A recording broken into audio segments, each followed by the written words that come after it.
Hi there! So today I'm just going to be showing you my skincare routine and all of the steps and the products that I go through. This is just the way that works for me. It's the way that I was able to clear my skin. So if you want to see that, then just keep watching. So the first thing that I do is I tie my hair up and I get it out of my face so that I can wash my face properly. And the next thing that I grab is my Garnier Micellar water, and I use this to take off my fake lashes that I was wearing today. It's really important when you are wearing things like fake lashes that you are super gentle around your eye area.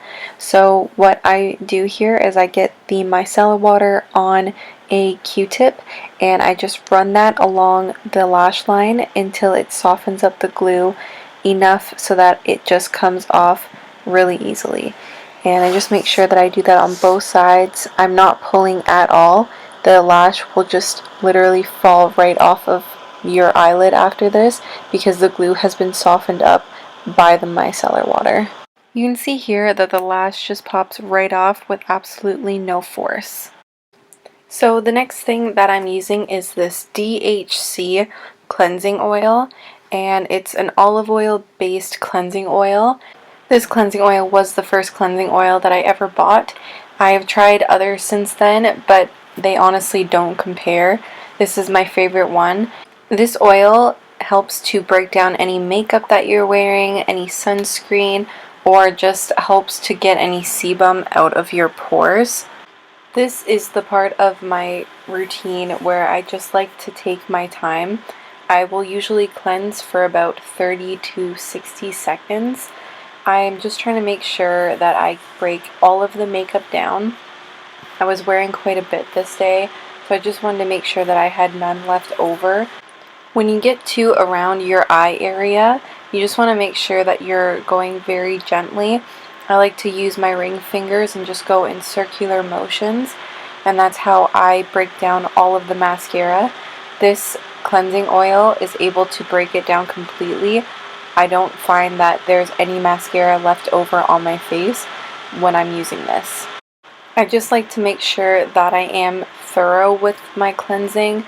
I like to make sure that I am just getting around my hairline, down my neck, just any place that you might forget so that there isn't leftover makeup on your skin.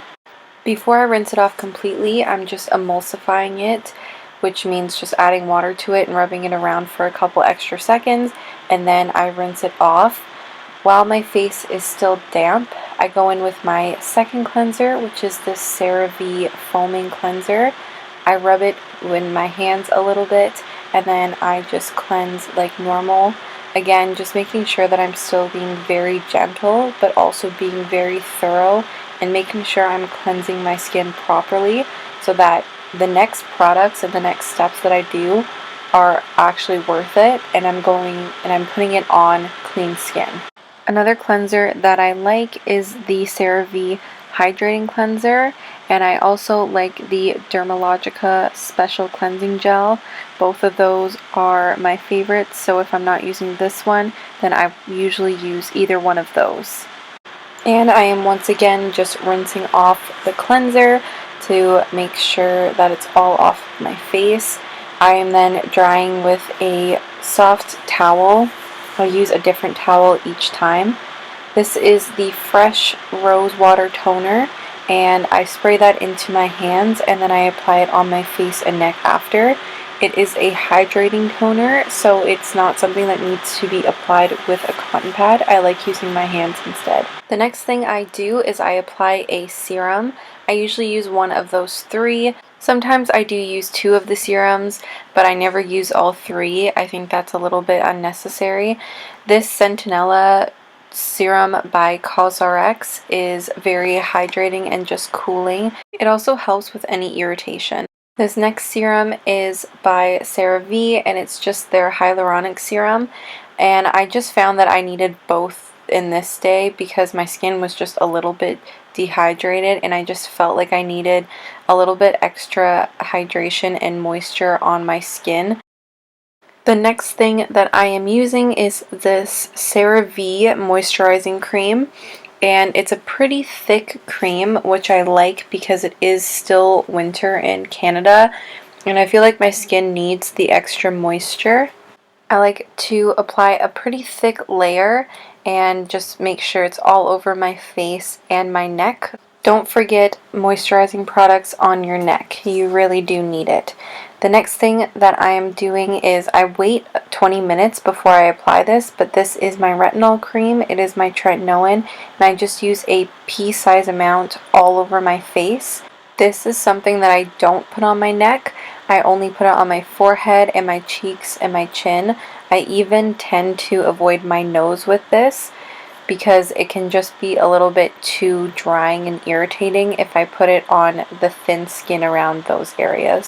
I like to make sure that my lips are hydrated as well. This is just a regular chapstick. The next thing I go in with is this Centella CosRX Blemish cream, and basically it's just a thick cream, but I find that it's very cooling and it just helps to calm down any inflamed skin, so I like to put that just on top to make sure that there's no irritation.